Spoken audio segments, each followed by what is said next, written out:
لا حول ولا قوة إلا بالله العلي العظيم حسبنا الله ونعم الوكيل نعم المولى ونعم النصير اعوذ باللہ من الشیطان الرجیم بسم اللہ الرحمن الرحیم الحمد للہ رب العالمین والعاقبۃ للمتقین والجنۃ للموحدین والنار للملحدین والصلاة والسلام علی اشرف الانبیاء والمرسلین سیدنا و مولانا ابی القاسم محمد وعلی آلہ الطیبین الطاہرین المعصومین المظلومین لا سیما بقیت اللہ فی الارضین ارواحنا لتراب مقدمہ الفدا ولعنت اللہ علی اعدائہم اجمعین اما بعد فقد قال اللہ تعالی فی القرآن المجید بسم اللہ الرحمن الرحیم ومن يتول اللہ ورسولہ والذین آمنوا فإن حزب اللہ هم الغالبون۔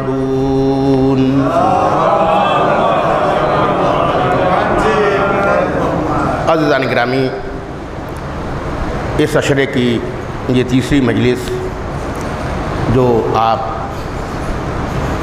اس عنوان سے سماعت فرما رہے ہیں کہ جو ولایت کے سائے میں زندگی گزارتا ہے وہ حزب اللہ ہے، اور جو حزب اللہ ہے وہی کامیاب ہے۔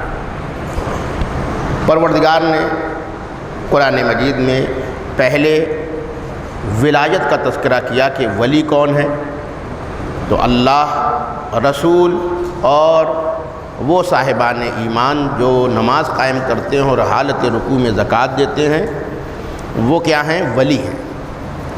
تو پہلے یہ بتایا گیا کہ کون ولی ہے، اور پھر یہ بتایا گیا کہ امت کی ذمہ داری کیا ہے کہ وہ ان کی ولایت اور ان کی سرپرستی میں زندگی گزاریں۔ لہذا ومن یتول اللہ، جو اللہ کی ولایت میں زندگی بسر کرتا ہے، ورسولہ، اور اس کے رسول کی سرپرستی میں زندگی گزارتا ہے، اور ان صاحبان ایمان کی جن کا تذکرہ اس آیت سے پہلے کیا گیا کہ حالت رکوع میں زکوٰۃ دیتے ہیں، یعنی ائمہ، ان کی ولایت میں زندگی گزارتے ہیں، تو یہ حزب اللہ ہیں۔ فإن حزب اللہ هم الغالبون، اور بے شک اللہ کی پارٹی والے ہی کیا ہیں؟ کامیاب ہیں۔ قرآن مجید نے دو حزب کا تذکرہ کیا ہے، ایک حزب اللہ اور ایک حزب الشیطان۔ یا انسان حزب اللہ میں ہوگا یا انسان حزب الشیطان میں ہوگا۔ قرآن نے دونوں کی علامتیں بھی بتائیں کہ جو ولایت میں رہتا ہے وہ حزب اللہ ہے، اور جس کے اوپر شیطان غلبہ حاصل کر لے، لہذا قرآن مجید کی ایک دوسری آیت ہے کہ جو شیطان کے بارے میں گفتگو کرتی کہ حزب الشیطان کون ہے، تو کہا کہ استحوذ علیہم الشیطان، ان کے اوپر مسلط ہو گیا ہے، غلبہ حاصل کر لیا ہے، کس نے؟ شیطان نے، یعنی جو شیطان کی سرپرستی میں آ گئے ہیں۔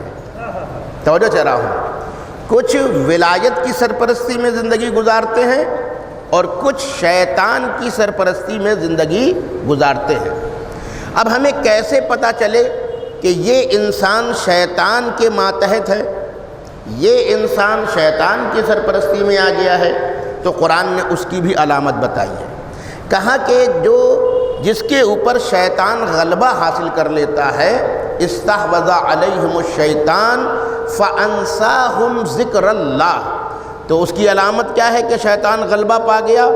یاد رکھیے کہ جہاں شیطان غلبہ پا لیتا ہے، پھر شیطان اللہ کی یاد کو اس کے دل سے بھلا دیتا ہے۔ یعنی اگر کوئی انسان اللہ کی یاد سے دور ہو گیا تو اب آپ سمجھ لیجئے کہ یہ شیطان کے ماتحت آ گیا ہے۔ یہ ہو ہی نہیں سکتا کہ انسان اللہ کو یاد رکھے اور شیطان کے ماتحت چلا جائے۔ دیکھیے قرآن ہے، ایک جملے میں وہ تمام حقائق کو کیا کر دیتا ہے؟ چھپا دیتا ہے۔ تو اب حزب اللہ کو پہچاننا ہے تو اس کی علامت ولایت ہے، حزب الشیطان کو پہچاننا ہے تو کہا کہ اس کی علامت یہ ہے کہ اس کے دل سے اللہ کی یاد کیا ہو جاتی ہے؟ نکل جاتی ہے۔ آج دیکھیے سماج یا دنیا کا جو حال ہے اور برا حال ہے وہ اس وجہ سے ہے کہ لوگوں کے اندر سے خوف خدا ختم ہو گیا ہے۔ خوف خدا ختم ہونے کا مطلب ہے کہ ان کو اللہ کی کوئی پرواہ نہیں ہے، اللہ کی یاد ان کے دل میں نہیں ہے۔ ایک انسان آیا امام حسن علیہ السلام کی خدمت میں، وہ اپنی بیٹی کی شادی کے سلسلے میں آپ سے مشورہ کرتا ہے، کہتا ہے کہ مولا میں اپنی بیٹی کی شادی کرنا چاہتا ہوں تو میں کیسے لڑکے کا انتخاب کروں، لڑکا کیسا ہونا چاہیے؟ توجہ چاہے رمضان گرامی، تو خود یہ بھی اس بات کی دلیل ہے کہ یہ امام کی سرپرستی والا مومن ہے کہ اس نے کہا کہ ولو ان کہ میں اپنی بیٹی کا ولی ہوں مگر مجھ پر تو میرا امام ولی ہے، اس لیے وہ آیا اور امام سے مشورہ چاہا کہ میں کیسے لڑکے کو منتخب کروں اپنی بیٹی کے لیے۔ تو امام نے بہت چھوٹا سا لفظ استعمال کیا، کہا کہ اگر تم چاہتے ہو تو انتخاب کرو کس کا؟ رجل تقی، یعنی ایک ایسا، دیکھیے ہمارے یہاں ایک جملہ کہہ رہا ہوں، رجل کہتے ہیں مرد اور تقی کہتے ہیں متقی، یعنی خوف خدا رکھنے والے کو۔ تو امام نے اس کے سامنے صرف یہ بات رکھی، کہا جس لڑکے کا بھی انتخاب کرنا چاہتے ہو وہ لڑکا رجل تقی ہو، یعنی ایک ایسا مرد کہ جو کیا ہو؟ خوف خدا رکھتا ہو۔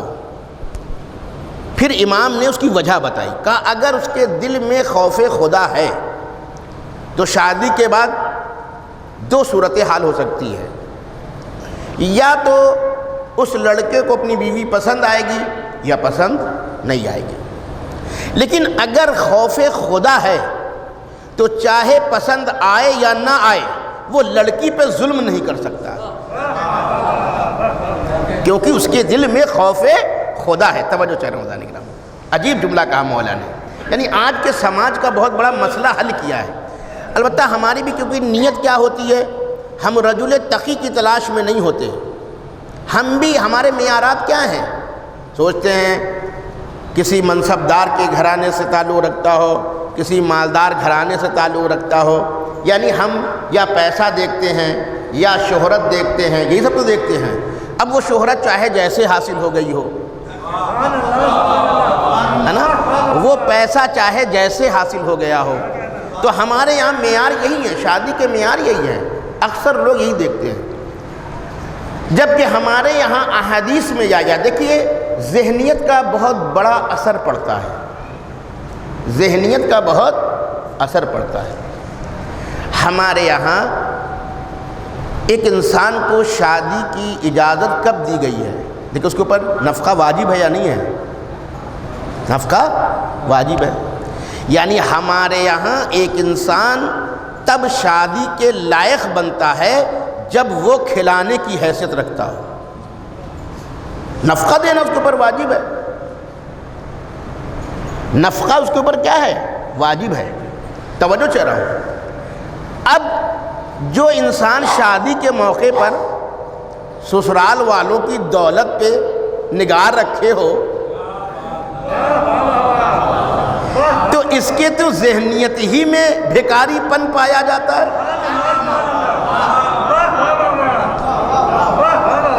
اس کی ذہنیت میں بھکاری پن پایا جاتا ہے، اور پھر یہ سوچتا ہے کہ میری نسل شہزادوں کی ہو۔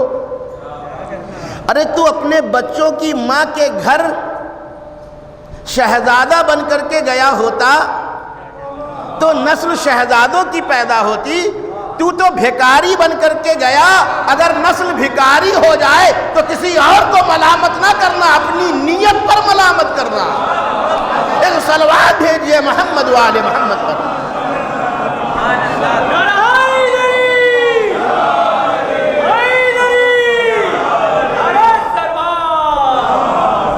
توجہ چاہ رہا ہوں مدعا نگرامی، یہ بہت ہی اہم نقطہ ہے جس کی طرف میں اشارہ کر رہا ہوں، اور میں آپ کو یہ بتا رہا ہوں ہمارا دین سب سے زیادہ اس نے ذہنیت پہ کام کیا ہے، سب سے زیادہ سوچ، انسان کی سوچ ہی اس کو بناتی ہے اور انسان کی سوچ ہی اس کو بگاڑتی ہے۔ بعض لوگ، یہ عین روایت سے میں نکال کے مفہوم بتا رہا ہوں آپ کی خدمت میں، کہا تم اگر حرام کی راہیں سوچو گے تو وہی راہیں ہموار ہوں گی تمہارے لیے، تم حلال کی راہیں سوچو تمہارے لیے حلال کی راہیں ہموار ہوں گی۔ بھئی تم نے خود ہی تو حرام چاہا تھا، ہم نے تھوڑی تمہارے لیے حرام کی راہ رکھی ہے، تم نے خود چاہا۔ مولا علی مسجد میں گئے، اپنا گھوڑا ایک انسان کو پکڑایا کہ تھوڑی دیر کے لیے رہو، میں ابھی آتا ہوں۔ مولا علی نے نیت کی کہ میں آؤں گا تو اس کو 1 درہم دوں گا۔ اب ایک جملہ میں آپ کے حوالے کر رہا ہوں، یہ بھی آپ سوچئے گا، ہمارے مولا اگر کسی سے کام لیتے تھے تو وہ فری کا کانسیپٹ نہیں رکھتے تھے۔ توجہ چلا ہوں، ہمارے یہاں تو لوگوں نے فی سبیل اللہ کے معنی ہی بدل دیے، فی سبیل اللہ کے معنی بدل دیے۔ ہمارے یہاں فی سبیل اللہ کب استعمال کرنا ہوتا ہے؟ جب کسی سے کوئی مفت کام لینا ہو تو کہتا ہے اللہ کی راہ میں کرو، جبکہ اللہ کا راستہ کیا ہے؟ کہا کہ مزدور کو اس کے پسینے خشک ہونے سے پہلے اس کی مزدوری دے دو، یہ فی سبیل اللہ ہے۔ اللہ کا راستہ یہ ہے، ہم ٹھیکیدار تھوڑی ہیں کہ دوسرے کو فی سبیل اللہ پہ چلائیں۔ ہم نے اگر اس سے کام لیا ہے تو اس کا جو بنتا ہے ہم اس کو دیں، اب وہ اس میں سے اللہ کی راہ میں جو خرچ کرے وہ بھی فی سبیل اللہ ہے۔ لیکن ہمارے سماج میں ہم نے کہا نا کہ فی سبیل اللہ کے معنی کیا ہو گئے ہیں؟ الٹے ہو گئے۔ تو مولا علی نے اس سے کام لیا، تو کام لیا تو کیا نیت کی کہ میں واپس آؤں گا، اس کو 1 درہم دوں گا۔ وہ بندے خدا، انہوں نے اس کی زین میں سے ایک حصہ، کوئی چیز اس میں سے غائب کر دی، اور غائب کرنے کے بعد چلے گئے بازار میں، انہوں نے بیچا اور اس کو 1 ہی درہم ملے۔ توجہ چاہ رہا ہوں، تو مولا علی نے کہا کہ اس کو ملنا تو 1 ہی درہم تھا، لیکن حلال کو اس نے حرام میں خود تبدیل کیا ہے۔ ایک صلوات بھیجئے محمد و آل محمد میں۔ انسان کی ذہنیت پہ بہت اثر ہے، سوچ، آپ کیا سوچیں، جیسا سوچتے ہیں ویسا بنتے ہیں۔ اس لیے مولا علی نے، ہم لوگوں نے مولا علی کو سمجھا ہی نہیں ہے۔ مولا علی فرماتے ہیں،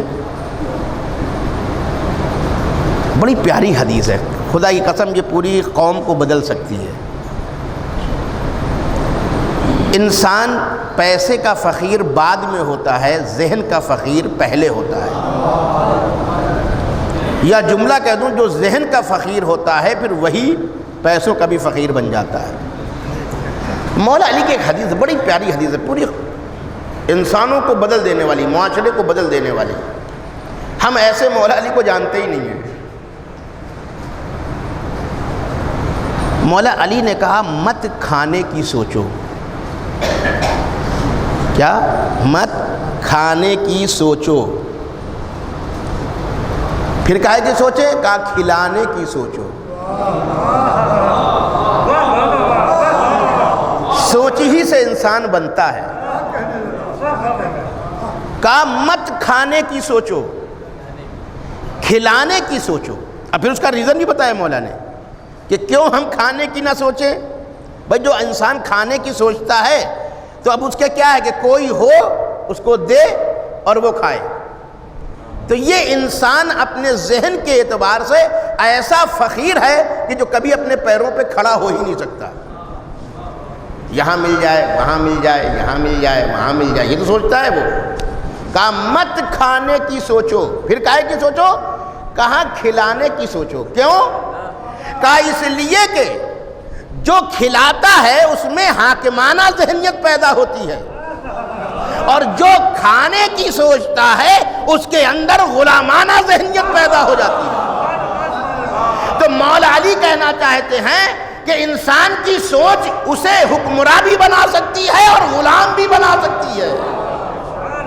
حاکمانہ سوچ بھی ہوتی ہے اور غلامانہ ذہنیت بھی ہوتی ہے.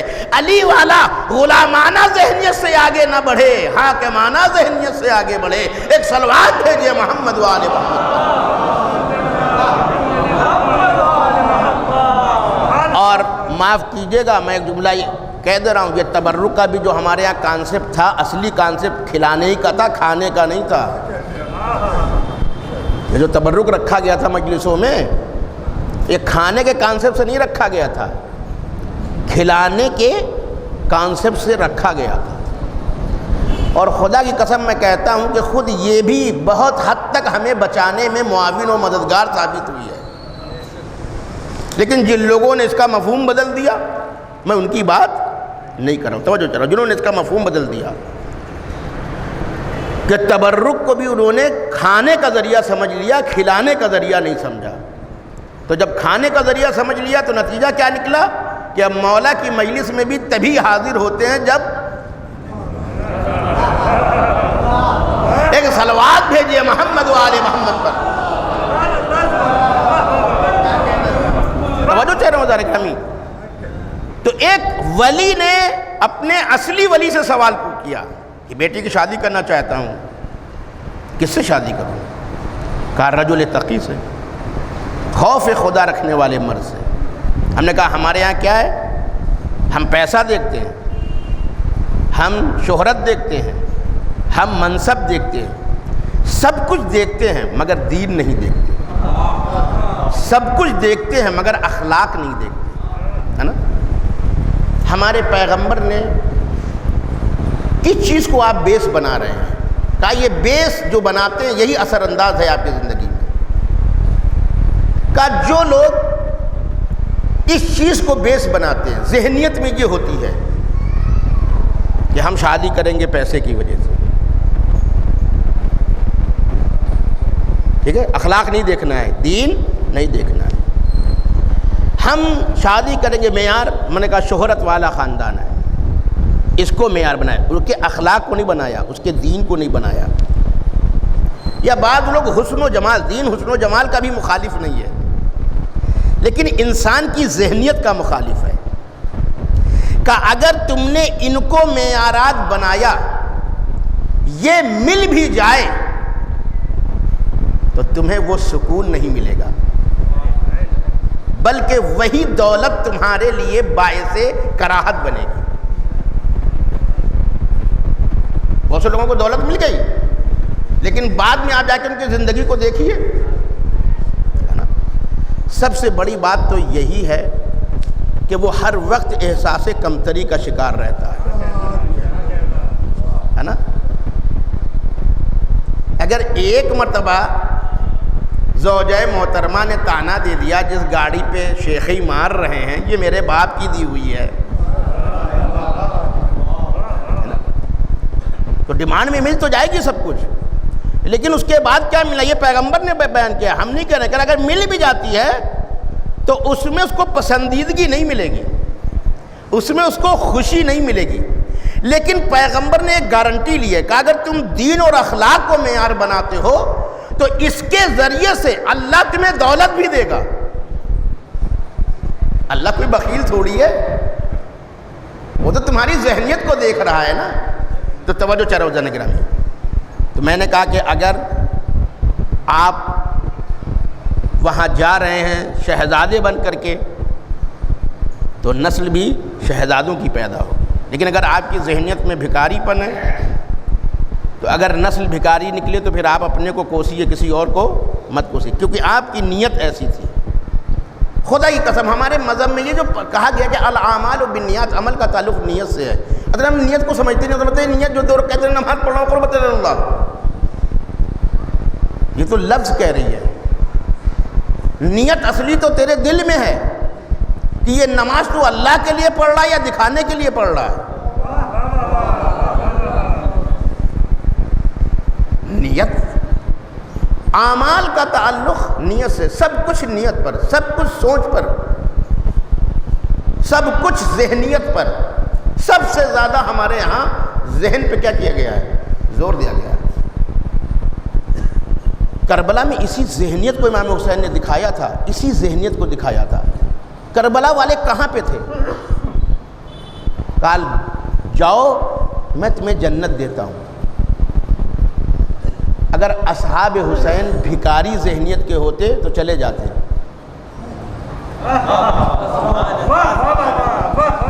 توجہ کہہ رہا ہوں، مولا حسین فری میں جنت دے رہے ہیں، وعدہ کر رہے ہیں نا۔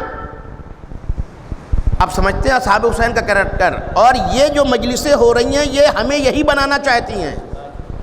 کربلائی سماج وہ سماج ہے کہ اگر جنت بھی فری میں ملے تو وہ نہ لے۔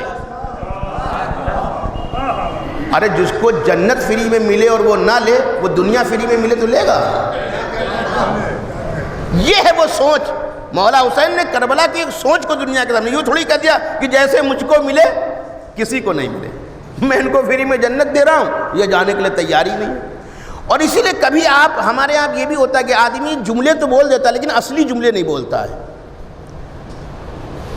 کربلا کے کسی بھی صحابی نے اٹھ کے یہ نہیں کہا کہ ہمیں جنت نہیں چاہیے، یہ نہیں کہا کہ ہمیں جنت نہیں چاہیے۔ اگر وہ جنت کا منکر ہو جائے تو امام کا منکر ہے، کیونکہ یہ کس کے سردار ہیں؟ جنت کے سردار ہیں۔ تو یہ ہو ہی نہیں سکتا ہے کہ انسان سردار سے محبت کرے اور جنت سے نفرت کرنے لگے۔ توجہ چاہ رہا ہوں۔ تو انہوں نے یہ نہیں کہا تھا کہ ہمیں جنت نہیں چاہیے، ان کا جملہ یہ ہے، آقا حسین ہمیں وہ جنت نہیں چاہیے جو آپ کی نصرت کے بغیر ملے۔ اب دیکھیں اصلی ذہنیت ان کے سامنے آئی، ہم فری والے نہیں ہیں، ہم قوت بازو سے جنت لانا چاہتے ہیں، ہمیں بغیر نصرت کی جنت نہیں چاہیے، یعنی وہ جنت چاہیے جو نصرت کے ساتھ ملے۔ اور اسی لیے کربلا نے ایک اور کانسیپٹ ہمارے سامنے، ایک مفہوم پیش کیا ہے کربلا والوں نے۔ ہمارے یہاں سماج میں بہت سے لوگ ہوتے ہیں، وہ کہتے ہیں مولا کے ہم نوکر ہیں، ہے نا؟ دیکھیے ذہنیت کا معاملہ ہے نا؟ کیا مولا آپ کو نوکر بنانے آئے ہیں؟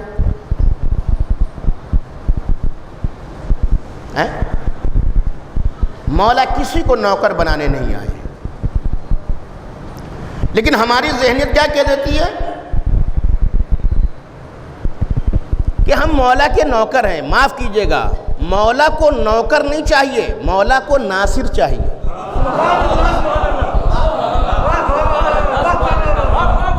پورے دین کا نچوڑ میں بتا رہا ہوں۔ دعوت ذوالعشیرہ میں کیا کہا تھا پیغمبر نے؟ نوکر یا ناصر؟ امام مولا علی نے کاہے کا وعدہ کیا تھا؟ نوکری کا یا نصرت کا؟ اب ایک جملہ کہہ رہا ہوں، پورے دین کی آپ چلے جائیے، امامت میں کہیں بھی ائمہ نے کسی سے نوکری کا مطالبہ نہیں کیا کہ تم ہمارے نوکر بنو، کہا ناصر بنو۔ کربلا میں امام حسین نے بھی کاہے کی آواز بلند کی تھی کہ کون ہمارا نوکر بنے گا یا کون ناصر بنے گا؟ ناصر بنے گا۔ اب ایک جملہ کہوں، کیا فرق ہے دونوں میں؟ نوکر میں اور ناصر میں کیا فرق ہے؟ کا یاد رکھیے، نوکر کی ذہنیت یہ ہوتی ہے کہ اگر اس کو کوئی دوسرا لالچ دے دے تو وہ نوکری بدل دیتا ہے نا؟ آج ایک کمپنی میں کام کر رہے ہیں، دوسری کمپنی نے کہا 1000 میں بڑھائے دیتا ہوں، بس ہے نا؟ وفاداری بدل گئی کہ نہیں بدل گئی؟ نوکر وفاداری بدل لیتا ہے، لیکن ناصر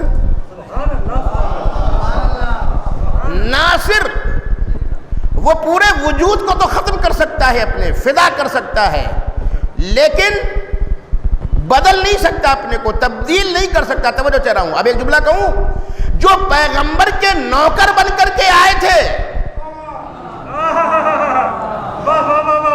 وہ دنیا کو دیکھ کر کے چلتے بنے، لیکن جو ناصر تھا اب سمجھ میں آیا یہی فرق ہے غدیر اور سقیفہ کا۔ جو نوکر بن کر کے آئے تھے وہ سقیفہ کی طرف چلے گئے، جو ناصر بن کر کے آیا تھا وہ جنازہ رسول رکھ کر کے بیٹھا رہا۔ لیکن صلوات بھیجیے محمد وآل محمد۔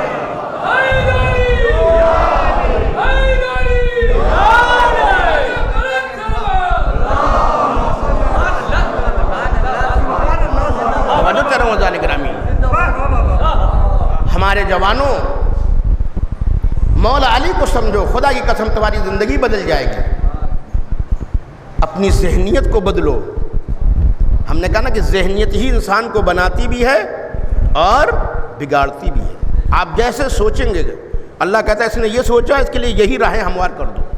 ہم رکاوٹ نہیں کھڑی کرتے۔ حرام سوچا تم نے، جاؤ حرام کے حوالے۔ حلال سوچو گے، حلال کی راہیں ہم بتائیں گے۔ سوچ تمہاری ہے، راہیں ہم بنائیں گے۔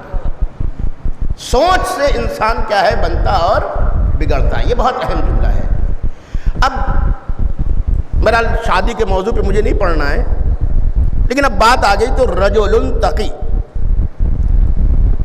یعنی مرد تقی، متقی یعنی خوف خدا رکھنے والا مرد، کہ اگر اس سے شادی کرو گے تو اگر اس کو زوجہ پسند بھی نہیں ہے تب بھی وہ اس پہ ظلم نہیں کر سکتا، کیونکہ اس کے اندر خوف خدا ہے۔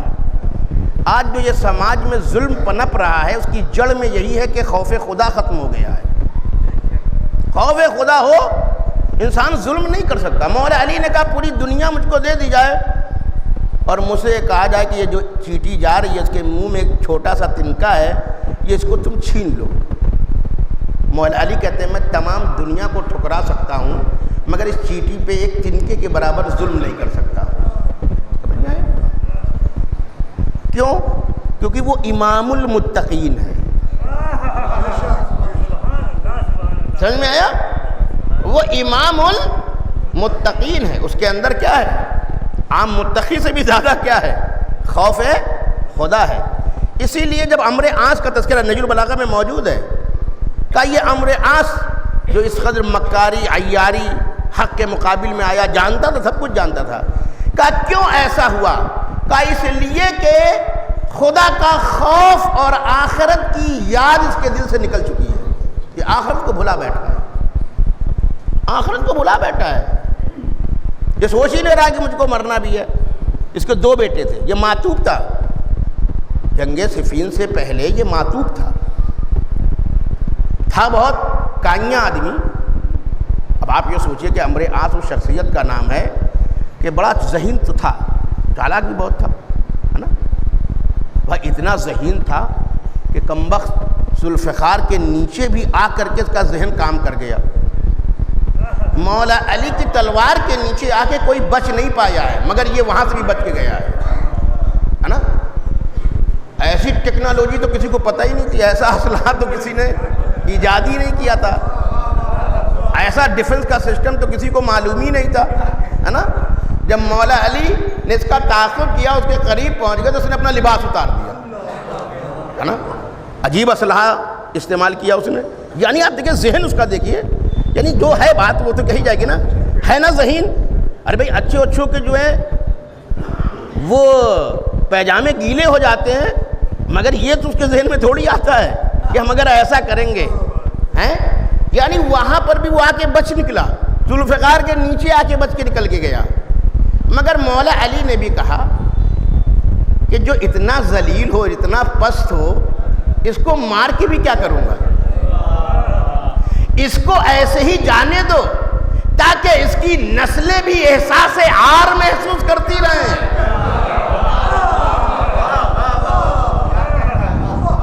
یعنی وہاں پر بھی اس کا ذہن کام کر رہا تھا، میں یہ کہہ رہا ہوں۔ عمر عاص کہتے ہیں یہ فلسطین میں تھا، اس وقت ماتوب چل رہا تھا، پہلے بھی گورنر رہ چکا تھا وہ دوسری حکومتوں میں، لیکن ماتوب ہو گیا تھا، پھر بعد میں اس کو کنارے کر دیا گیا تھا۔ مولا علی کے مقابل میں جب امیر شام کو یہ ہوا کہ ان کا مقابلہ کرنا، تو کہا کہ اس کو لایا جائے۔ اب آپ سوچ لیے تو اس کے 2 بیٹے تھے، تو اس نے دونوں بیٹے سے مشورہ کیا، کہا کہ بتاؤ امیر شام نے مولا علی کے مقابل میں مجھ کو بلایا ہے، میں کیا کروں؟ تو ایک بیٹے نے کہا کہ بابا آپ مت جائیے، اور دوسرے نے کہا کہ جناب میں چلیے اٹیچی تو وہی پکڑوں گا۔ تو وہ خود کہتا ہے ایک بیٹا میری آخرت چاہتا ہے اور ایک بیٹا میری دنیا چاہتا ہے۔ یعنی ایسا نہیں تھا کہ وہ نادان تھا، یہ نہیں جانتا تھا، جانتا تھا کہ اگر میں نے علی کا ساتھ دیا تو آخرت میں رہوں گا، یا اگر امیر شام کا ساتھ نہیں دیا تب بھی میری آخرت بنی رہے گی۔ کہا ایک بیٹا میری دنیا چاہتا ہے اور ایک بیٹا میری آخرت چاہتا ہے۔ پھر خود کہتا مگر دنیا میری نگاہ میں آخرت پر غلبہ کیے ہوئے ہے۔ وہی مولا علی نے کہا اس کے بارے میں کہ اس نے آخرت کو بھلا دیا اس لیے وہ ایسا ہو گیا ہے، لیکن جس کے پیش نظر کیا ہے، آخرت ہے، وہ ایسا نہیں ہو سکتا۔ توجہ چرا وزان گرامی، اب میں یہ لفظ رجل کا لفظ 3 جگہ استعمال ہوا ہے، رجل کا لفظ 3 جگہ استعمال ہوا ہے۔ ایک امام المومنین کے لیے، دیکھیں سماج، مولا ہمارا دین کون سا سماج بنانا چاہتا ہے؟ پورے سماج کے فرد کو وہ رجل بنانا چاہتا ہے۔ کا مرد وہ ہے جو کھلانا جانتا ہو، نفقہ واجب ہے نا اس کے اوپر۔ جملہ کہہ رہا ہوں میں، امام کو جب پیغمبر نے جنگ خیبر میں بھیجا تو کیا کہا تھا؟ رجل۔ توجہ چاہ رہا ہوں، اس لفظ کو آپ معمولی نہ سمجھیے۔ آج میں رجل یعنی مرد کو بھیج رہا ہوں۔ پہلی صفت مولا علی کی کیا ہے؟ رجل۔ کہا لوگ صورت سے مرد نہیں ہوتے، سیرت سے مرد ہوتے ہیں۔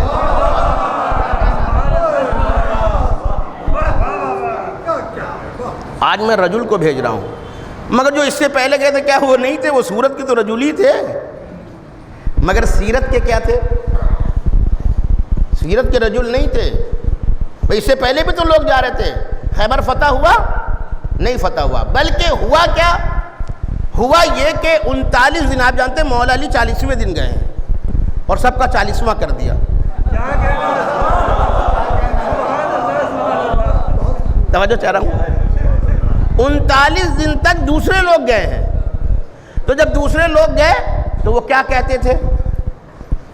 ماشاء اللہ سے سب آتے تھے اور پیغمبر کے سامنے یہ کہتے تھے، سردار کہتا تھا کہ یہ لشکری پہلے بھاگے تھے حضور، اور لشکری کہتے تھے کہ حضور یہ سردار پہلے بھاگا تھا۔ یعنی بھاگنے پر اجماع تھا،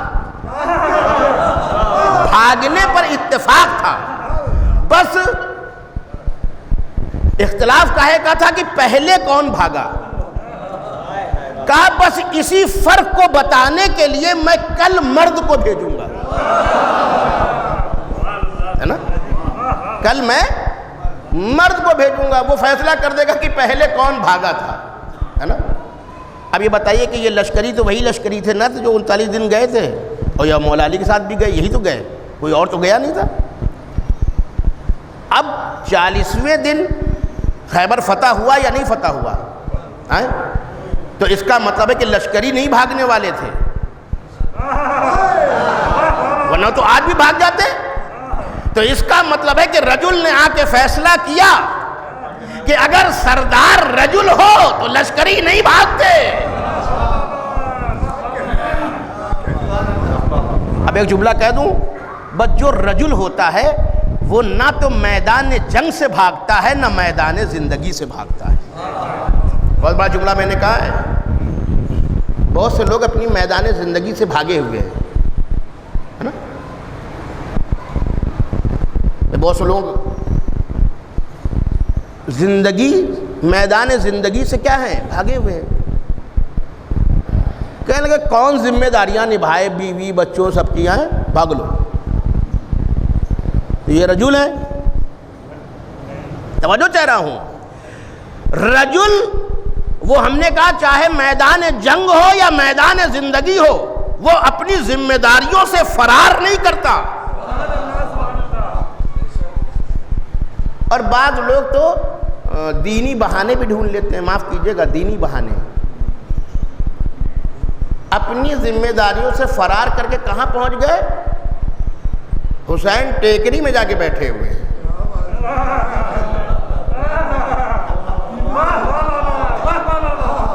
اور کہہ رہے ہیں، اور کیا کہہ رہے ہیں؟ کہہ لگے ہم وہاں سے تب جائیں گے جب مولا ہمیں بشارت دیں گے. اچھا بڑے آپ اونچے ہو گئے.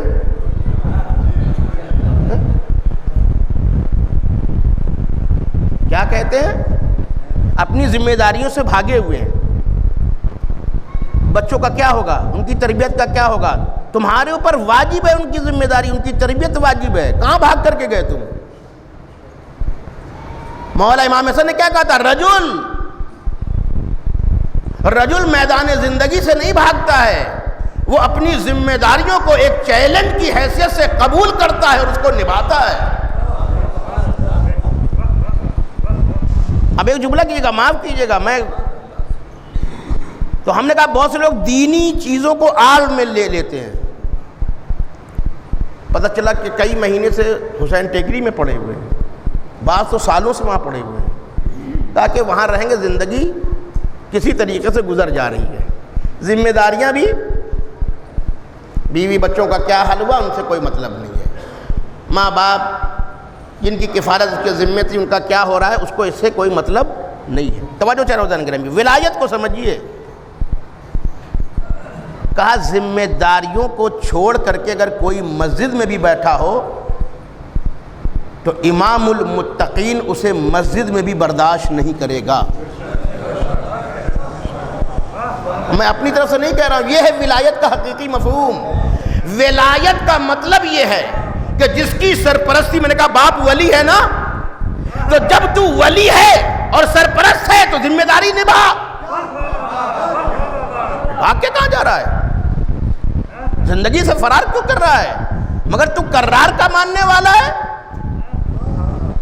تو غیر فرار کا ماننے والا ہے یا فرار کا ماننے والا ہے؟ مولا علی جب پہلی مرتبہ کوفے میں آئے خلافت کے زمانے میں تو وہ وہاں کی مسجد میں داخل ہوئے تو دیکھا ایک گروہ بیٹھا ہوا ہے مسجد میں، اللہ اللہ اللہ اللہ، تسبیح چل رہی ہے ان کی. مولا علی کو تعجب ہوا کہ یہ نماز کے وقت کے بغیر بھی بیٹھے ہوئے ہیں. یہاں نہیں پتا نماز کا وقت ہے، اس وقت آئیں کوئی تعجب کی بات نہیں، اس میں تو بلایا ہی گیا. تو مولا علی نے کہا کہ یہ بھائی کون لوگ ہیں؟ کہا یہ رجال الحق ہیں، مردان حق. کس سے کہا جا رہا ہے؟ جسے رسول نے کہا تھا علی مع الحق والحق مع علی. اس کے سامنے ان کو کہا گیا کہ یہ رجال حق ہیں. کہا اچھا یہ رجال حق ہیں تو یہ کرتے کیا ہیں؟ کہا یہ دن بھر مسجد میں رہتے ہیں، عبادت و بندگی کا ان کا خرچہ کیسے چل رہا؟ کہا یہ مسجد میں رہتے، کوئی بندے خدا کھانے کو دے دیتا کھا لیتے ہیں، نہیں ہے اپنا عبادت میں لگے ہوئے. رجال حق ہیں، یہ مردان حق. اب یہ علی حق کہہ رہے ہیں، علی حق کہہ رہے ہیں. کہا ان سے بڑے عابد وہ ہیں جو اپنا بھی خرچہ چلا رہے ہیں اور ان کو بھی کھلا رہے ہیں، ہے نا؟ یہ جو یہاں پہ بیکار میں بیٹھے ہوئے ہیں اور اپنے اس عمل سے خدا کو بھی بدنام کر رہے ہیں، ہے نا؟ مذہب کو بھی کیا کر رہے ہیں؟ بدنام کر رہے ہیں. یاد رکھیے مذہب آپ کو کارٹون بنانے کے لیے نہیں آیا ہے.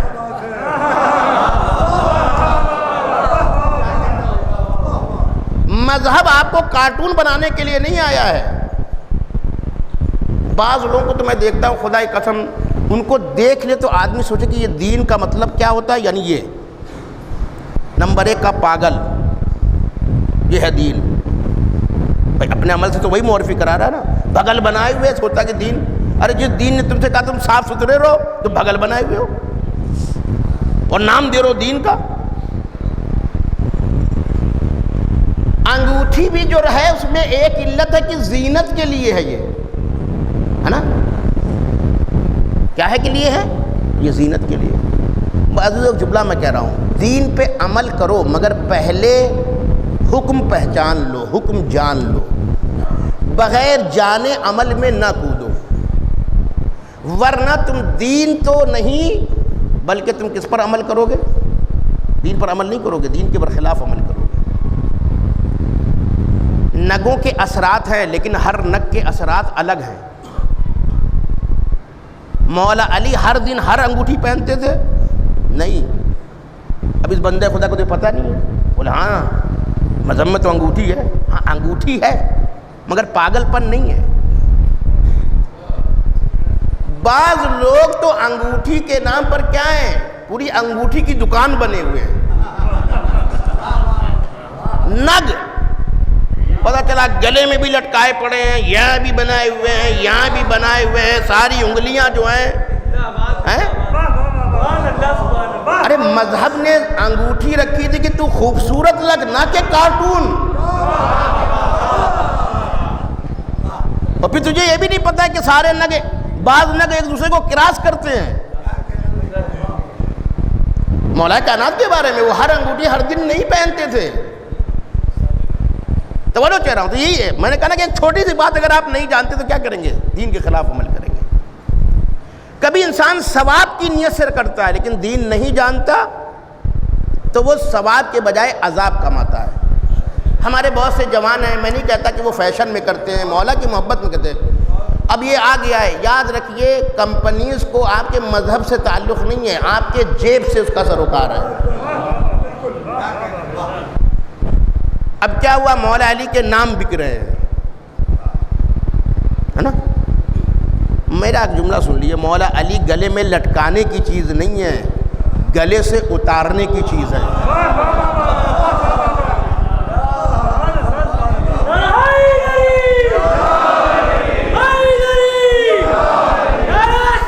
گلے میں اتارنے کی چیز ہے مولا علی، لٹکانے کی چیز نہیں ہے۔ اب کیونکہ مسئلہ نہیں جانتا یہ بچہ، ہم نے کہا محبت میں کر رہا ہے، مولا علی سے محبت ہے تبھی تو پہن رہا ہے وہ، میں نہیں کہہ رہا کہ یہ فیشن میں پہن رہا ہے، مولا کی محبت میں پہن رہا ہے، لیکن نہیں جانتا، یہ مسئلہ نہیں جانتا ہے۔ یاد رکھیے جیسے مولا علی کی ذات پاک ہے ویسے ہی ان کا نام بھی پاک ہے نا۔ اب جس بچے نے نام خرید لیا اگر اس پہ لیمینیشن نہیں ہے اور اس نے لٹکا لیا، ہر وقت وہ باوضو رہتا ہے؟ نہیں، کبھی اسے غسل کی ضرورت پڑے گی؟ توجہ چاہ رہا ہوں۔ اب وہ نام لٹکائے ہوئے ہیں، یاد رکھیے بغیر وضو کے مولا علی کا نام چھونا حرام ہے۔ تمام ائمہ کی بات کرو، صرف مولا علی کی بات نہیں، تمام ائمہ۔ مثلا یہاں پہ نام لکھا ہوا ہے، یہ نام لکھا ہوا ہے نا، آپ بغیر وضو کے یہ تو چلیے چھو سکتے ہیں اگر نجس نہیں ہیں آپ، لیکن بغیر وضو کے آپ اس کو نہیں چھو سکتے کیونکہ یہاں پر نام لکھا ہوا ہے، پاک ہے یہ نام۔ مسئلے کو سمجھیے گا جو میں بہت دقیق مسئلے بتا رہا ہوں، یعنی بغیر وضو کے آپ قرآن کی آیت چھو سکتے ہیں، اوپر سے قرآن چھو سکتے ہیں، ہے نا، لیکن قرآن کی جو سطر جو آیت لکھی ہوئی اس کو چھو نہیں سکتے، وضو کے بغیر آپ اس کو چھو نہیں سکتے۔ مولا علی کے نام کا بھی یہی معاملہ ہے، ائمہ کے نام کا بھی یہی معاملہ ہے، جناب فاطمہ زہرا کے نام کا بھی یہی معاملہ ہے، پیغمبر کے نام کا بھی یہی معاملہ ہے، اللہ کے نام کا بھی یہی معاملہ ہے کہ آپ اس کو بغیر وضو کے نہیں چھو سکتے۔ اب آپ نے دیکھا جب انسان عمل میں کودتا ہے بغیر جانے ہوئے تو بجائے ثواب کے اس کو کیا مل رہا ہے؟ عذاب، کیونکہ اب وہ اس کے یہاں پہ ٹچ ہے نا، گلے میں پہنے ہوئے نام جو لوہے کا آ رہا ہے یا اسٹیل کا آ رہا ہے جس کا بھی وہ ڈائریکٹ ہوتا ہے نام۔ ایک مطلب کہ آپ نے لیمینیشن کرا لیا تو کوئی مسئلہ نہیں ہے، لیکن اگر آپ نے لیمینیشن نہیں کرایا ہے اور وہ نام آپ نے لٹکا لیا، اب آپ تو وضو سے ہیں نہیں، تو آپ کے اسکن سے مس ہو رہا ہے یا نہیں مس ہو رہا ہے؟ مس ہو رہا ہے، تو ہر ایک سیکنڈ میں ایک گناہ آپ سے ہو رہا ہے۔ اسی لیے مولا علی نے کہا کہ دو لوگوں نے میری کمر توڑ دی، ایک جاہل با عمل نے، ایک عالم بے عمل نے۔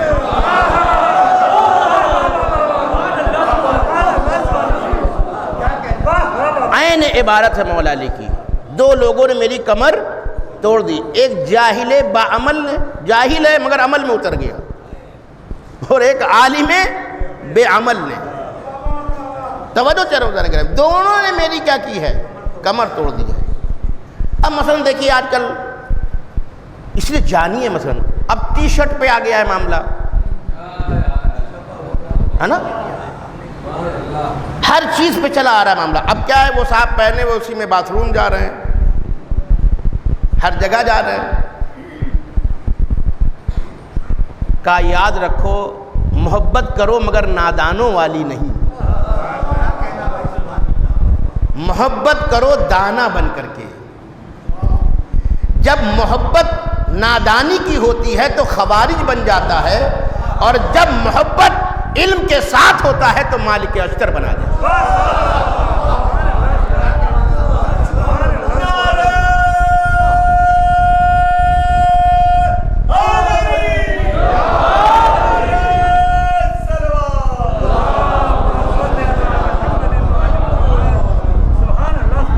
اب بہرحال دامن وقت میں گنجائش بالکل نہیں بچی، بات نامکمل رہ گئی، اور نہیں کہتے ہیں کہ پیاسا چھوڑ دینا زیادہ فائدہ مند ہے، کہ انسان میں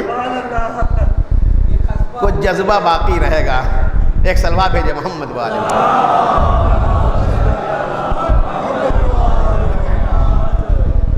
بس دامن وقت میں گنجائش نہیں ہے، بات کو سمیٹتے ہوئے اور آپ کی خدمت میں نتیجہ پیش کر رہا ہوں۔ تو حزب اللہ کی بھی پہچان بتائی، اور حزب الشیطان کی بھی پہچان بتائی۔ حزب الشیطان جو اللہ کو کیا کر دیتا ہے؟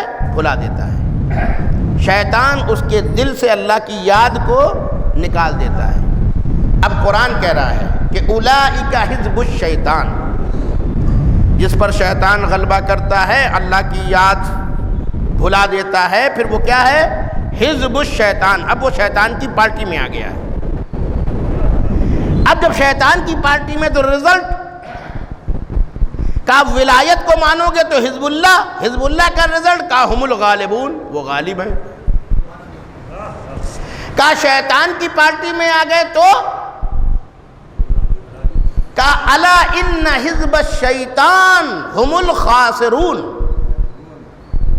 کہا کہ دیکھو جو شیطان کی پارٹی میں ہے وہ خسارے میں ہے۔ اب ایک جملہ آپ کے حوالے کر رہا ہوں۔ ہمارے دین میں دو لفظ ہے، ایک ہے ضرر اور ایک ہے خسارہ۔ یہاں ضرر کا لفظ استعمال نہیں کیا کہ وہ نقصان اٹھائے گا، وہ خسارہ اٹھائے گا۔ بہت ہی دیکھیں، عربی بہت ہی لطیف زبان ہے۔ کا ایک مرتبہ آپ نے کسی بزنس میں پیسہ لگایا، 1 لاکھ کا بزنس کیا، ٹھیک ہے نا؟ تو 1 لاکھ آپ نے لگایا نا، اپنا اصل سرمایہ، اس کو ہم کہتے ہیں، کیا کہتے ہیں؟ اصل پونجی، اصل سرمایہ۔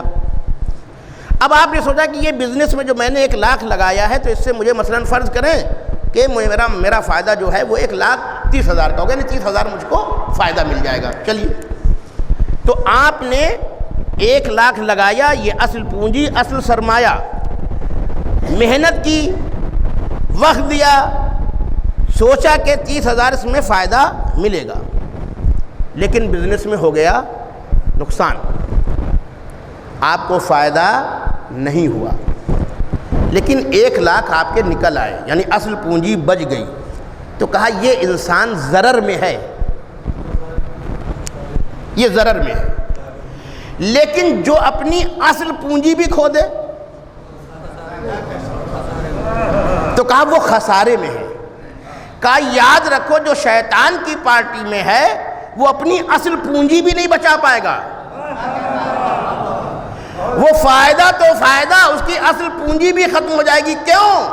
اس لیے کہ اس نے اصلی مالک سے رشتہ توڑ لیا ہے۔ بھئی اللہ سے رشتہ توڑا ہے نا، تو پھر اس کی اصل پونجی بھی کیا ہے؟ خطرے میں ہے۔ پھر یہی ہاتھ اس کے خلاف گواہی دے دیں گے، یہی پیر اس کے خلاف کیا کریں گے؟ گواہی دیں گے۔ جس کو کہتا تھا یہ میرا ہے، یہ میرا ہے، یہ میرا ہے، قیامت میں ظاہر ہوگا کہ یہ ایک میرے نہیں ہے۔ اصل پونجی بھی کھو بیٹھا. توجہ چلا تو خسارے میں. کیوں؟ اس لیے کہ اصلی مالک سے اس نے کیا ہے رشتہ توڑ لیا. لیکن جو منبع کمال سے جڑا ہوا ہے وہ ہر خسارے کی بھرپائی کر سکتا ہے.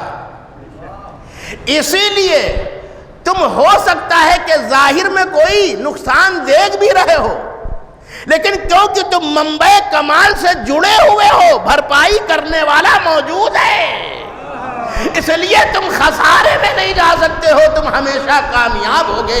اسی لیے حزب اللہ کامیاب ہے، حزب الشیطان خسارے میں ہے. ایک صلوات بھیجئے محمد و آل محمد پر. حزب الشیطان خسارے میں ہے. توجہ چاہ رہا ہوں دانے کرام. اور اب دم نفخ میں گنجائش نہیں ہے، اس لیے گریز کرتے ہوئے اور مصائب کی طرف جانا چاہتا ہوں. تو تین باتیں میں نے کہی کہ تین جگہ رجل کا لفظ استعمال کیا گیا ہمارے دین میں، اور یہ نمونہ ہے کہ جو ذمہ داری نبھائے وہ مرد ہے. لہذا جنگ خیبر میں جب مولا علی کو بھیجا تو کہا رجل، ہے نا. اور دوسرا کس کو رجل کہا گیا ہے؟ رجل الفقی. ماشاءاللہ، ہے نا. جب مولا امام حسین نے حبیب ابن مظاہر کو خط لکھا تو کیا لکھا؟ رجل فقی کی طرف، مرد فقی کی طرف. اب یہ ہو ہی نہیں سکتا کہ اصل تو رجل ہو، اس کا نائب رجل نہ ہو. خدا کی قسم، معصوم نے جس فقی کو رجل کہا تاریخ تشیع گواہ ہے کہ یہ رجل ثابت ہوئے. آج بھی دیکھیے دشمنوں کے مقابل میں کبھی فرار اختیار نہیں کرتے، چاہے وہ سید سیستانی ہو یا سید علی خامنائی ہو، کیونکہ معصوم نے اپنے فقی کو کیا کہا ہے؟ رجل کہا ہے. یا امام رجل ہے یا اس کا نائب رجل ہے. اب ہمارے ہاں بہت سے لوگ ماشاءاللہ سے کافی پڑھے لکھے پیدا ہو گئے ہیں آج کے زمانے میں، کہنے لگے یہ تو فقی امام کے بعد پیدا ہوتے ہیں. بتائیے خدا کی قسم، یعنی جہالت کہاں تک ہے؟ کاش کربلا ہی غور سے سن لیا ہوتا. فقی بعد میں نہیں پیدا ہوتا، امام کے زمانے میں ہوتا ہے، اور اس کی عظمت یہ ہوتی ہے کہ اس کو خط لکھ کے بلایا جاتا ہے نا. امام نے جناب حبیب کو خط لکھا نا، کیا کہا؟ رجل فقی کو میں یہ خط لکھ رہا ہوں، ہے نا. رجل فقی. توجہ چاہ رہا ہوں. اب رجل فقی جو ہوتا ہے وہ ذمہ دار ہوتا ہے نا. کوئی اور ہوتا تو وہ جذبات میں اٹھ کے چل دیتا. عجیب بات ہے بھائی، رجل فقی ہے نا، اس کے پاس ذمہ داری ہے. وہ کہتا میں تو مولا کا وفادار ہوں، میری نسل بھی وفادار ہوگی یا نہیں ہوگی. فقی ذمہ داری سمجھتا ہے. آپ جانتے، پورا واقعہ جانتے. دخل الباب ہوا، کھانا کھا رہے تھے، زوجہ بیٹھی ہوئی تھی، بچے بیٹھے ہوئے تھے دسترخوان پہ، رات کا وقت تھا، ہے نا. دخل الباب ہوا، پوچھا کون ہو؟ کہا قاصد حسین ہو، آقا حسین ہو. اچھا. کہا یہ آپ کے نام خط بھیجا ہے. لیا، پڑھا، پھر آئے دسترخوان پہ بیٹھ گئے. اب زوجہ بھی سن چکی ہے قاصد حسین آئے ہیں. اب دیکھیں یہ ہے فقی. فقی صرف اپنی ذمہ داری نہیں رکھتا ہے، اپنے ماتحتوں کی بھی ذمہ داری رکھتا ہے نا. تو کوئی اور ہوتا تو وہ کہتا کہ بھائی بس چلو، نہیں، اب بیٹھے پھر کھانا لگے. لقمہ اٹھایا. اب زوجہ نے پوچھا خط میں کیا لکھا ہے؟ کہا ہاں آقا حسین نے لکھا ہے فرزند زہرا نرغہ آدم میں گھرا ہوا ہے، انہوں نے مجھ سے نصرت مانگی ہے نا. کہا حبیب تو کیا ارادہ ہے؟ کہا میں اس کے بارے میں غور و فکر کروں. بھائی فقی جو بھی کام کرتا ہے غور و فکر کے ساتھ کرتا ہے. فقی کے معنی ہی یہ ہوتے ہیں، ہے نا. لیکن یہاں پر معاملہ غور و فکر کا بھی نہیں تھا. حبیب کو یہ اعتماد ہے کہ میں تو چلا جاؤں گا، کیا یہ آغوش اس لائق ہے کہ میرے بچوں کو محبت حسین پہ رکھے گی یا نہیں؟ کیسے معلوم کروں میں؟ کہا میں غور و فکر کروں گا. یقین ہو رہا نا؟ فوراً اس مومنہ نے کہا کہ حبیب ایسا ہے کہ ٹھیک ہے آپ غور و فکر کیجئے، لیکن مجھے اجازت دے دیجئے، مجھے اجازت دے دیجئے، میں جاؤں گا مولا کی مدد کرنے کے لیے۔ خدا کی قسم اب دیکھیں حبیب کو بھروسہ ہو گیا کہ میرے بعد بھی اب میری نسل جو ہے وہ مولا کی محبت پہ باقی رہے گی، کیونکہ میری زوجہ جذبہ نصرت رکھتی ہے۔ توجہ چلاؤ، یہ ہے اصل ماجرا۔ اب غلام سے کہا کہ جاؤ اور میرے اسب کو لے جاؤ اور باہر انتظار کرو، میں آ رہا ہوں۔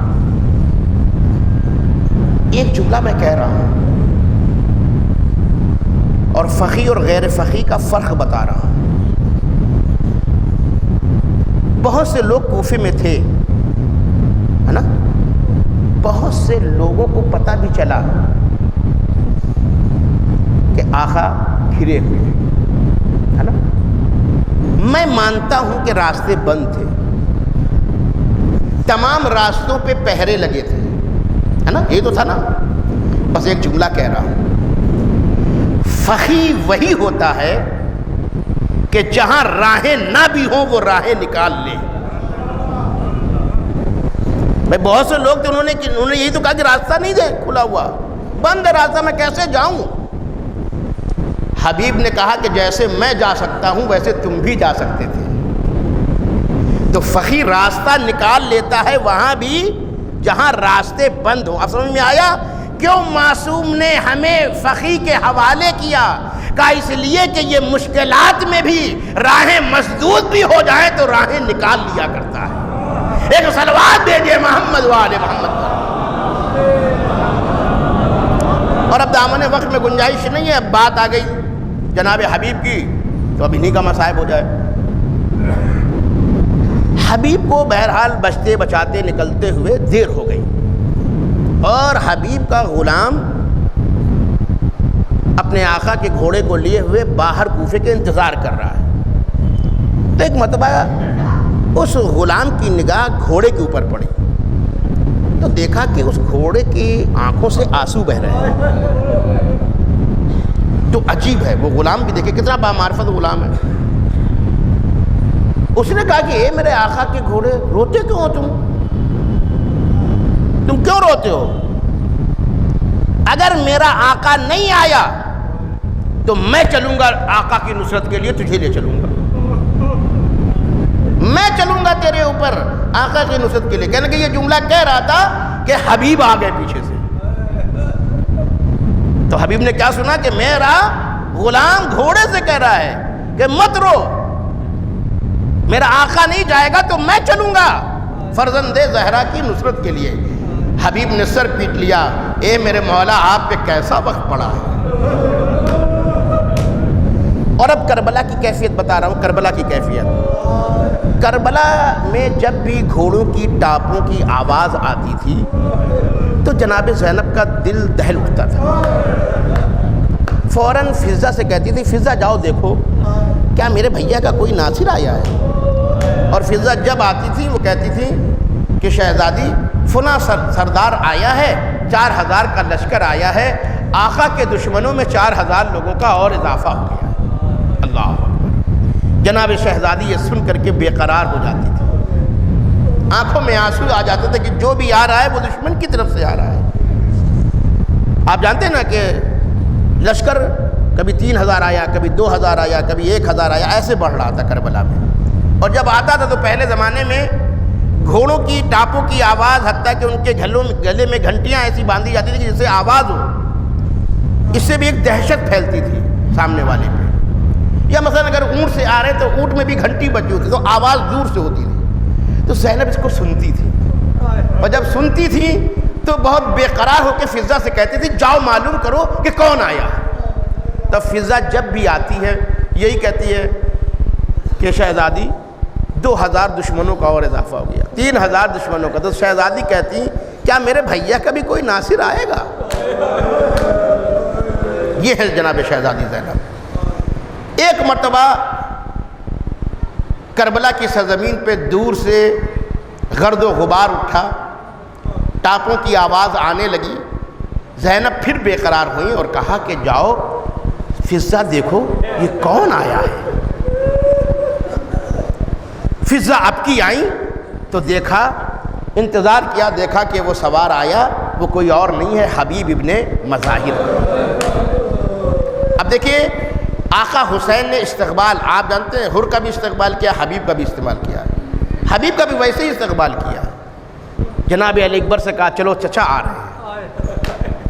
جناب عباس کو کہا میرے بھیا آگے بڑھو، تمہارا بھائی حبیب آ رہا ہے۔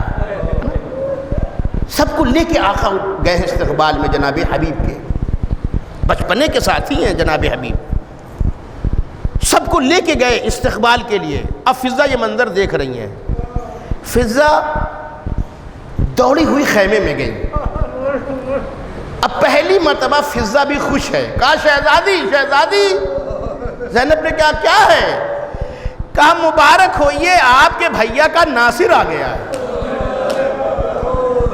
ایک مرتبہ شہزادی نے کہا اے فضہ میرے بھیا کا ناصر کون آیا ہے؟ کہا حبیب ابن مظاہر آئے ہوئے ہیں۔ اللہ اکبر، آپ سوچئے عالم غربت میں اب کوئی ناصر تو آیا۔ کہا کہ جاؤ فضہ جلدی سے حبیب کو میرا سلام کہہ دو۔ فضہ آئیں، حبیب کے پاس گئیں، کہا کہ حبیب تمہیں شہزادی زینب سلام کرتی ہے۔ اللہ اکبر، ایک مرتبہ زمین کربلا پہ بیٹھے اور خاک کربلا کو اٹھا کے اپنے سروں پہ پھینکنا شروع کیا۔ ہائے اب خانواد رسول پہ ایسا وقت آ گیا کہ شہزادیاں ہم غلاموں کو سلام کریں۔ اجرکم اللہ، خدا آپ کو کسی غم میں نہ رلائے، خدا آپ کو کسی غم میں نہ رلائے۔ یہ ہے اصحاب آقا امام حسین، یہ ہے آقا حسین کے اصحاب، حبیب ابن مظاہر۔ یہاں تک آپ نے، اب میں نے کل یہ بات کہی تھی کہ جہاں ولایت ہوتی ہے وہاں اجازت ہوتی ہے نا۔ کربلا میں ایک شہید ہے جو 2 اجازتوں کے ساتھ گیا ہے۔ کربلا میں ایک شہید ہے جو 2 اجازتوں کے ساتھ گیا ہے، وہ کون ہے؟ قاسم، جناب قاسم۔ پہلے آئے آقا حسین کے پاس، کہا چچا اجازت دے دی، آقا حسین نے اجازت نہیں دی۔ بچے کا چہرہ لٹک گیا، غمزدہ ہے، خیمے میں گیا، ماں نے اپنے بچے کے اترے ہوئے چہرے کو دیکھا، سمجھ گئی جناب ام فروہ، کہا کہ کیا آقا نے اجازت نہیں دی؟ کہا نہیں۔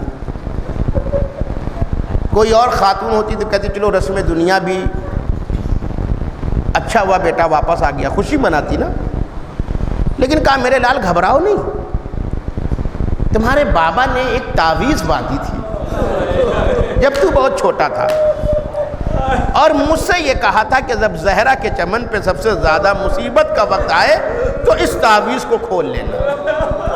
تو اب یہ میرے لال اس سے زیادہ زہرا کے چمن پہ مصیبت کا وقت کب آئے گا؟ لاؤ میں اس تعویذ کو کھول دوں۔ اب ایک جملہ میں کہہ رہا ہوں، دیکھیں ہم اور آپ کاہے کے لیے تعویذ لیتے ہیں؟ تاکہ بچے کی جان بچے، مگر آقا حسن نے تعویذ کیوں باندھی تھی؟ تاکہ بچے کی جان آقا حسین پہ قربان ہو۔ اب ایک چیز میں آپ کو بتا رہا ہوں، ولایت آج بہت سے لوگ یہ بحث کرتے ہیں نا، رسول زندہ ہیں تو الگ ہیں اور اس دنیا سے چلے گئے تو الگ ہیں، ہے نا۔ ہو سکتا ہے کہ کسی کے ذہن میں یہ آئے کہ جو امام زندہ ہے وہ الگ ہے اور جو چلے گئے اس دنیا سے وہ الگ ہے۔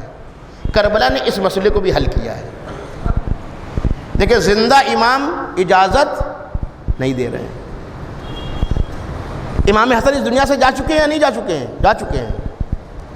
اب جب وہ تعویذ کھولی گئی اس میں کیا لکھا تھا؟ لکھا تھا میرے لال قاسم جب میرا بھیا نرغہ آدھا میں ہوگا تو میں نہیں ہوں گا، تو میری طرف سے میرے بھائی پہ جان قربان کر دینا۔ اجازت دی کس نے؟ امام حسن نے اجازت دی۔ یہ تعویذ نہیں ہے، یہ اجازت نامہ ہے۔ جیسے ہی بچے نے یہ پڑھا چہرہ کھل اٹھا اور دوڑا امام حسین کی طرف۔ جب آقا حسین نے مڑ کے دیکھا کہ قاسم بہت خوش آ رہے ہیں، بس سمجھ گئے کہ یہ موت کا پروانہ ساتھ میں لا رہا ہے۔ دوڑتے ہوئے آئے، کچھ نہیں بولے، کہا چچا یہ حاضر ہے۔ امام نے دور سے پہچان لیا یہ بھیا کی تحریر ہے، آنکھوں سے لگایا، پڑھنے لگے، پڑھتے جاتے ہیں، روتے جاتے ہیں۔ میں یہ سمجھتا ہوں عزیزو، ایک ساتھ مولا کے ذہن میں دو تصویریں چل رہی ہیں، خط پڑھتے جاتے ہیں، دو تصویر ہے۔ ایک تصویر کہے کہ یہ بھیا حسن کے تابوت کی ہے کہ جس پہ تیروں کی بارش کر دی گئی، اور اب یہ سوچ رہے ہیں کہ اگر میں اس بچے کو بھیجوں گا تو یہاں تو تابوت بھی نہیں ہے، یہاں تو اس کے جسم پہ ڈائریکٹ تیر پڑیں گے۔ امام خط پڑھتے جاتے ہیں، روتے جاتے ہیں۔ ایک مرتبہ جب پڑھ چکے، بس دیکھیں دو چار جملے اور آپ کی زحمت تمام ہو گئی، جب پڑھ چکے تو لپٹا کے قاسم کو لپٹا لیا، اور اب روایت کے جملے کے اتنا روئے، دونوں اتنا روئے کہ غش کھا کے گر گئے۔ مجھے تاریخ کربلا میں کوئی ایسا مرحلہ نہیں ملتا جہاں دونوں لپٹ کے اتنا روئے ہو کہ غش کھا کے گر گئے۔ یہ صرف جناب قاسم کے معاملے میں ہم نے دیکھا کہ امام حسین بھی روئے، جناب قاسم بھی اتنا روئے کہ دونوں غش کھا کے گر گئے، یعنی جتنی محبت امام حسین کو قاسم سے تھی اتنی ہی قاسم کو امام حسین سے بھی تھی۔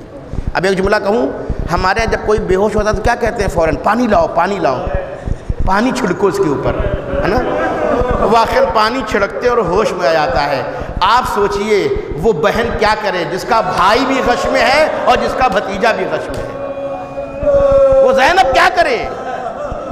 آپ جانتے ہیں زینب کے آنسوؤں نے پانی کا کام کیا۔